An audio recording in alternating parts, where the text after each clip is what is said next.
and bienvenue, welcome. Today we're talking about famous women in Paris, and my collab today is with Josephine from Paris Beyond Tours. Hello! Hi, nice to meet you. Nice to meet you too. Thanks for having us.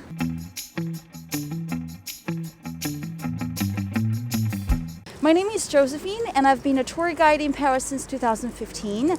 My husband Ferit and I started our Facebook page called Paris and Beyond Tours, hoping to stay connected and keep sharing what we love to do, which is showing you the treasures around Paris. Here we are at the Notre Dame Cathedral, built in the 12th century.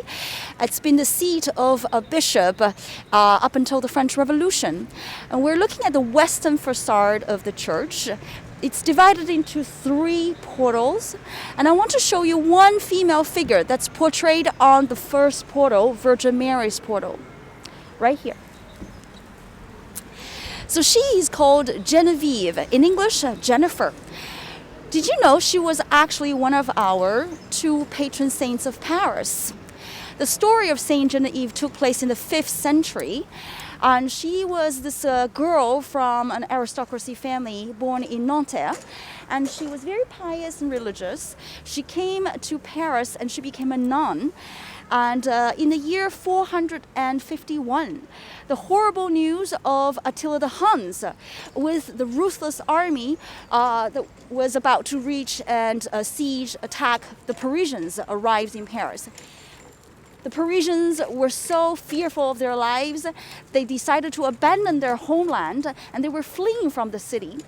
But Geneviève, called for a prayer marathon, and for 7 days and nights, she and the Parisians kept on saying their prayers to God. And behold, miracle took place.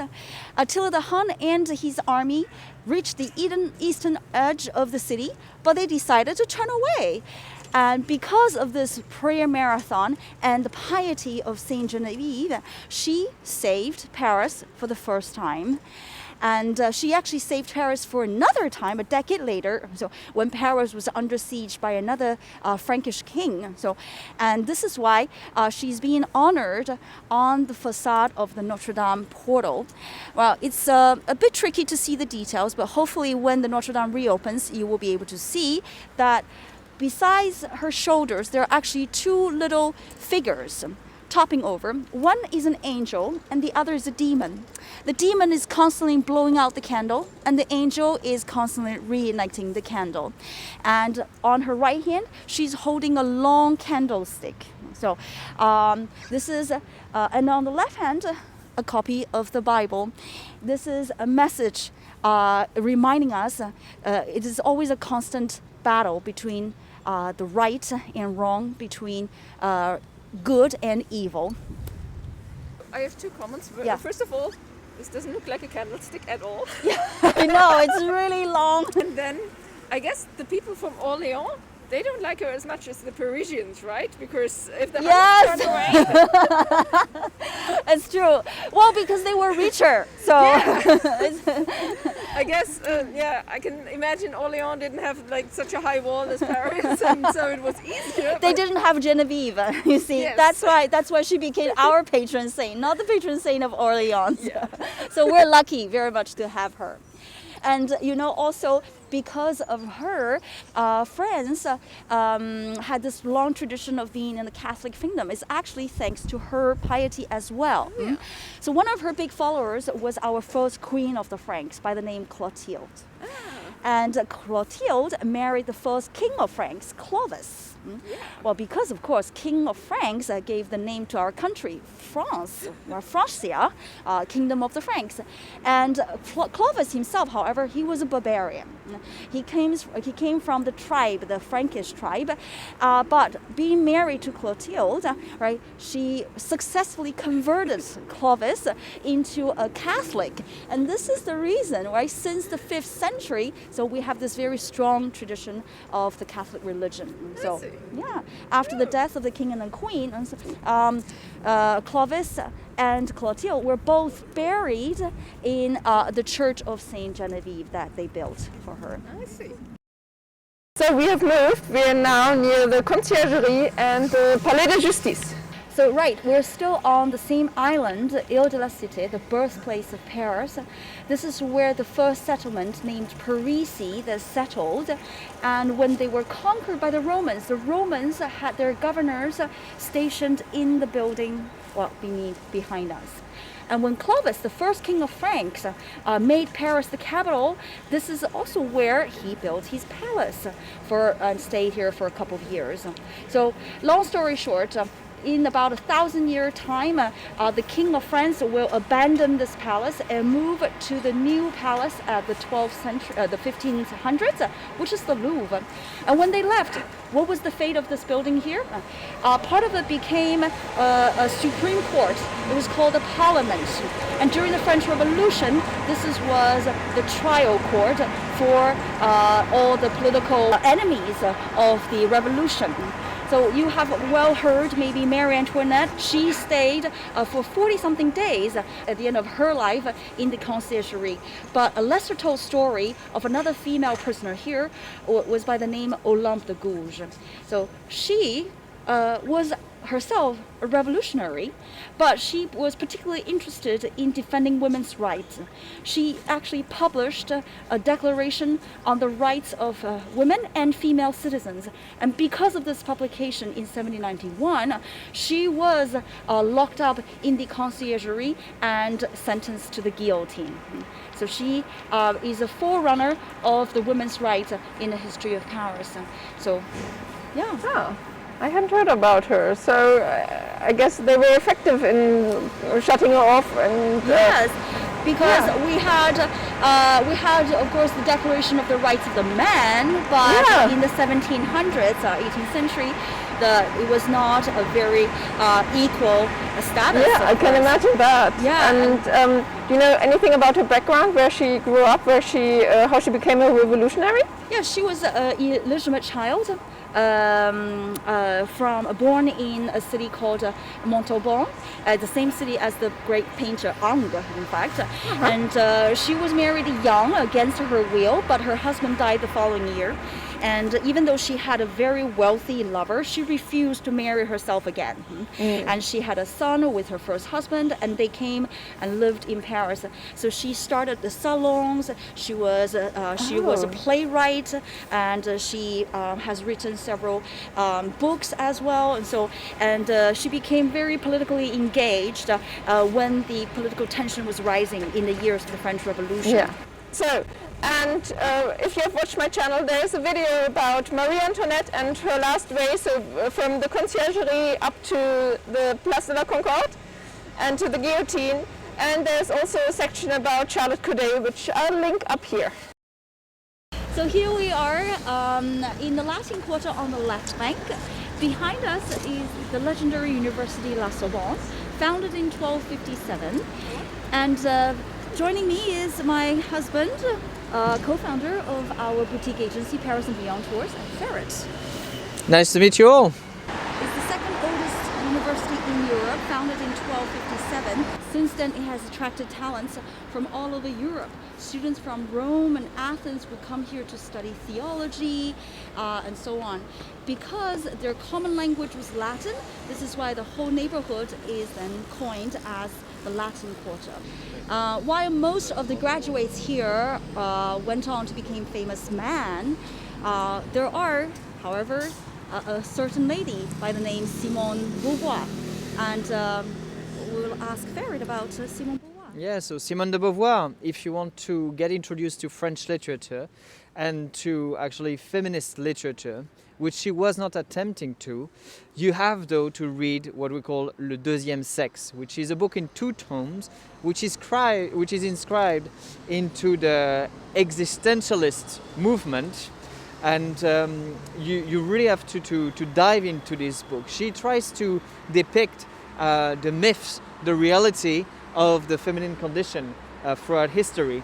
And there is one she gives all the quotes from all types of philosophers, from Pythagoras to recent sociologues of the 1930s, 40s when she's writing this. And this really enlightened a lot of women at this moment. And she puts the responsibility on both men and women for either of their conditions.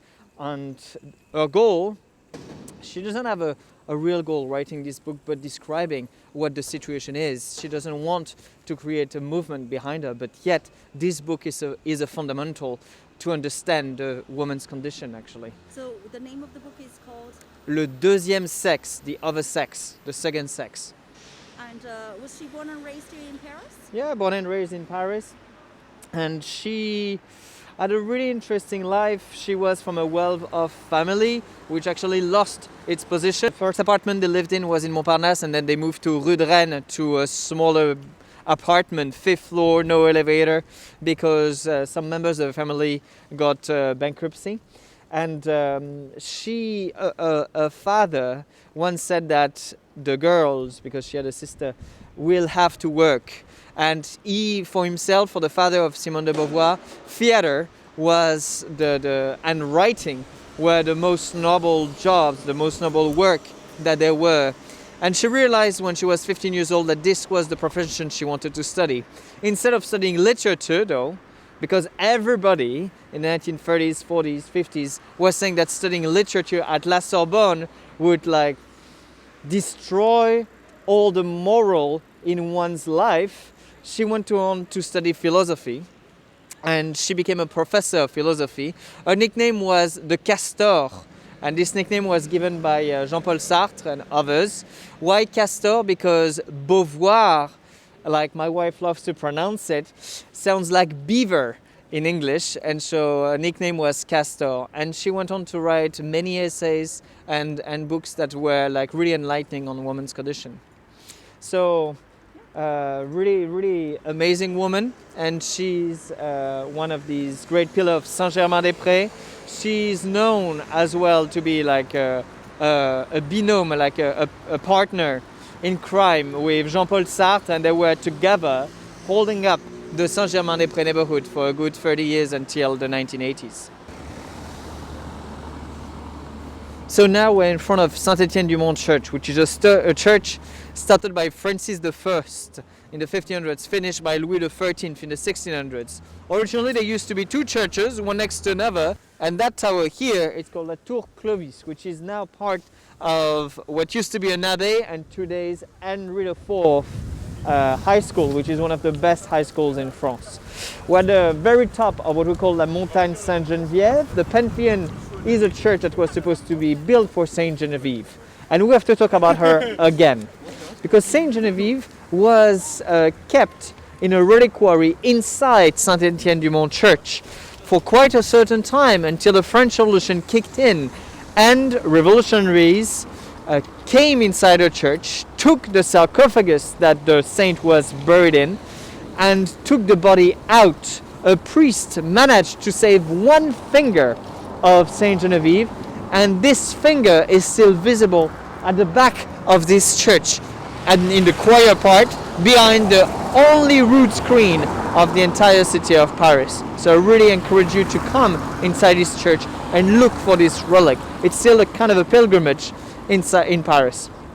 The second thing that is really important, the tower, if we come back to it, Clovis and Clotilde were buried underneath it.